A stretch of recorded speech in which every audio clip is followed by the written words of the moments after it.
ආයුබෝවන් යාළුවනේ, මම අද ඔයාලට කියලා දෙන්නේ බතක් පෙරිවෙන්නේ නැතිව, අමු වෙන්නේ නැතිව හොඳට උයා ගන්න විදිහ. ඉතින් ඔයාලා හාල් මනින කෝප්පයෙන් මේ විදිහට පුරවලා ගන්නේ නැතිව කපලා තමයි මේ විදිහට ගන්න ඕන.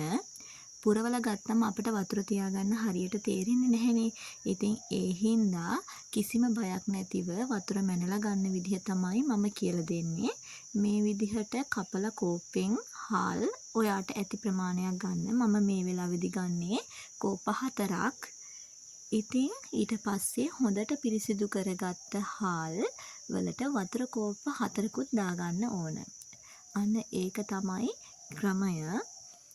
ඔයා හාල් කෝප්ප 5ක් ගන්නවා නම් වතුර කෝප්ප 5යි. හාල් කෝප්ප 2ක් ගන්නවා නම් වතුර කෝප්පත් 2යි.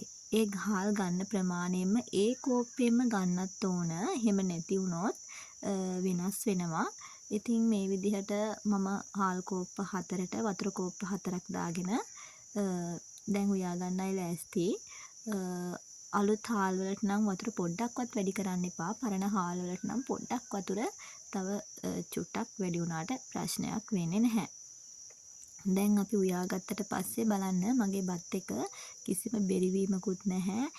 අමු වෙලත් නැහැ. හොඳට බත් එක උයලා තියෙනවා. ඔයාලටත් පුළුවන් මේ විදිහට උයලා try කරන්න. ඊට පස්සේ කමෙන්ට් එකක් එහෙම දාන්න.